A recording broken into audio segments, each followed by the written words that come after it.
Hello mga lalabs, mga vayots, good morning! Mega love shoutout po sa inyo. Ang tagal-tagal kong hindi nakapag-vlog no, mula nang umuwi ako ng Pilipinas, isang buwan.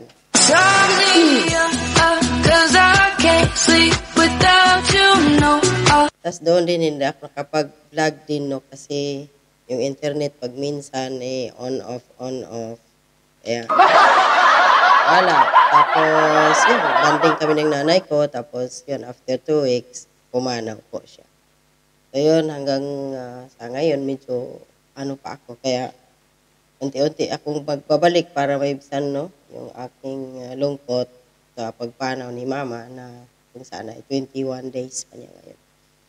So, kumusta po kayo mga lalabs, mga vayots? Sana ay nasa mabuting kalagayan pa rin, no? So, belated po, no? Happy New Year po sa lahat. Kahit sa bahay, walang happy ang New Year, walang handa, wala lahat. So, yun. Balik po tayo dito sa ating issue, mga kababayan, na kung saan ay kahapon si itong asawa or Mr. Vilma Santos na si dating Senador Ralph Gonzales Recto ay itinalaga na po or pinaupo na ni Pangulong Bongbong Marcos bilang isang secretary ng Department of Finance. So, sa tagal-tagal ng mga denial ng Malacanang about sa mga pasabog ni Ms. Maharlika sa pamamagitan ng kanyang puting ahas, ay ito po nangyayari pa rin. Palakpakan, Ms. Maharlika. Ngayon, so pinalitan si Jokno. Bakit? Hindi yun sa kung saan ay palpak si Jokno. Alam na natin yun noon pa. Matatandaan ninyo na may pasabog at ang angkat yun na bigas or kung ano pa yun. Na kung saan ay nasa Japan that time si Benjamin Jokno, ng Secretary ng Department of Finance, kasama si NIDA Secretary na si Balisacan at kung sino pa yon, na may message doon or in-interview si Jokno na dininahin niya yun, na sinabi niya na hindi daw siya in-inform ng Pangulo. Yung nakalimutan ko na kung anong issue yon. So nagmula noon, according to puting ahas ni Miss Maharlika, ay galit si babaeng ahas. Kaya, pinipisil-pisil na palitan si Benjamin Jokno. So, yun, no? Ngayon, so, si Ralph Recto. So, ito, basahin natin ang binigay ng PCO or Presidential Communications Office about sa mga background ni Ralph Recto na dating senador. Itong kanyang educational background, nakalagay dito, ayun na nga, nagtapos daw siya sa Bachelor of Science in Commerce, major in Business Management noong 1989, tapos Certificate in Business Economics, University of Asia and the Pacific, 1993. So, candidate for master's degree in Public Administration sa University of the Philippines noong 1991. So, ang kanyang work experience, so andito, dati daw siyang Deputy Speaker, Deputy House Speaker sa Congress, House of Representatives. Tapos, District Representative din siya sa kanila sa Batangas, ng 6th District, 19th Congress of the Philippines noong July 22 to 2024. So, mayroon din siyang Socio-Economic Planning Secretary and Director General. Tapos, yun, Independent Director Union Bank. Tapos, nagiging senador.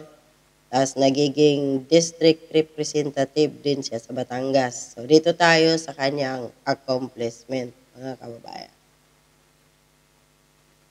Tandaan po natin mga kababayan na si dating Senator Ralph Recto ang may pakana ng tinatawag na EVAT, yung expanded value added tax na yan na 12%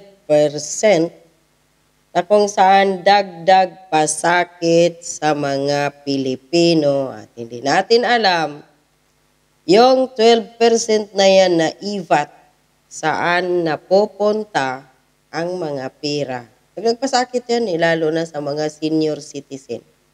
Yung mga magkano lang yung mga nakukuha na mga pensyon mula sa SSS at GSIS.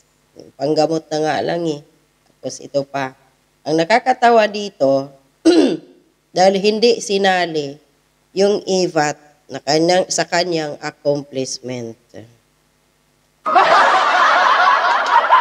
Tingnan mo kung gaano kagarapal itong Malacanang.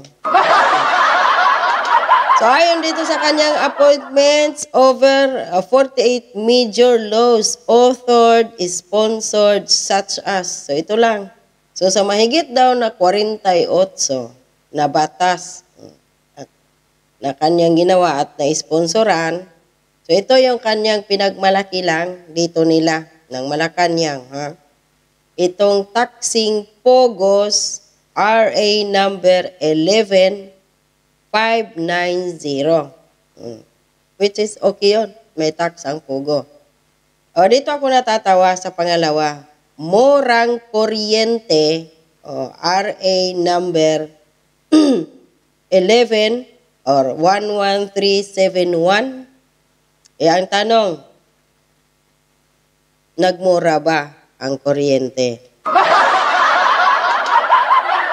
Na mayroon palang batas na RA number 11371. Accomplishment daw ito ni dating Senator Ralph Recto. Ang tanong, Senator Ralph Recto at dyan sa Malacanang, lalo niya dyan sa PCO, na naglabas kayo nito, kailan po nagmura ang kuryente? Sagot! Wala. Pataas ng pataas at kailan lang iyon? Diyan sa Mindoro, 3 araw walang kuryente.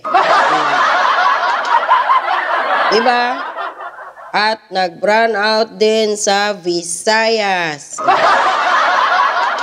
Morang kuryente pa more. So ito ay pagyabang ninyo na accomplishment ni Ralph Recto na morang kuryente na may batas pa na 11371. Ito pa, Universal Healthcare Act.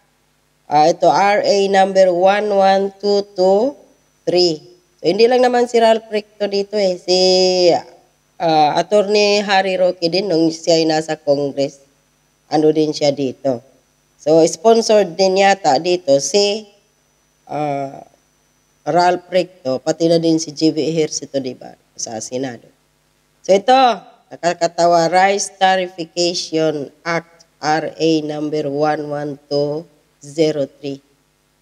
Ano ba yung nagawa ng rice tarification law sa taong bayan? Pasakit.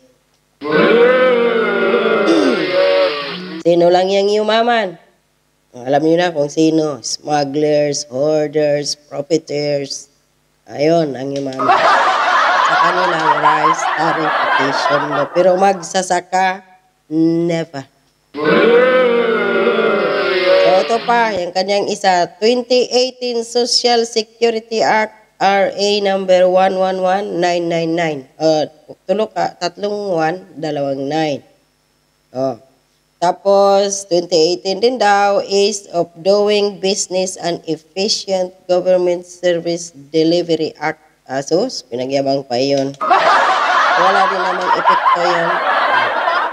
Tapos, itong tax reform for acceleration and exclusion train law RA number 10963. Ito yung kanyang mga accomplishments daw. Tapos, extending implementation period of Agricultural Competitiveness Enhancement Fund, RA number 10848. Tapos, anong nangyari sa ating agriculture? Tae-tae, lalo na nung inupuan ni Pangulong Bongbong Marcos bilang isang sekretary. So, nag-upo din siya ngayon ng best friend niya na billionaire. O anong nangyari? Angkat pa rin. Kailan yun may dumating ha? Gawin pa natin yung angkat na yan. Tapos ito, General Tax Amnesty. RA number 9480. Ito yung atang panahon pa ni Tatay Digong, di ba, na mayroon siyang batas na inano. Siyempre, kasali dyan. Dadaan yan sa Congress at saka sa Senate. So, sponsored siya dyan. So, itong exercise tax increase on alcohol and tobacco, itong tabako, RA number 9334. So, magaling si Ralph Recto pagdating sa pagtaas ng mga tax, no? Pero, hindi dito inilagay ng Malacanang ang IVAT na kung saan 12% iyon. So, another panloloko na naman ito. Kaya siguro, inupo si Ralph Recto ni Pangulong Bongbong Marcos at ni Ma'am Shi, or ni Ma'am Shi siguro, siyempre siya naman ang presidente dyan sa Pilipinas. Dahil magaling si Ralph Recto magpataas ng mga tax at kahit siguro pagdating ng panahon, pati utot natin, may tax na rin. O ngayon, asahan natin po mga kabayan sa darating na panahon, may additional na tax sa Pilipinas dahil nakaupo yung tax king.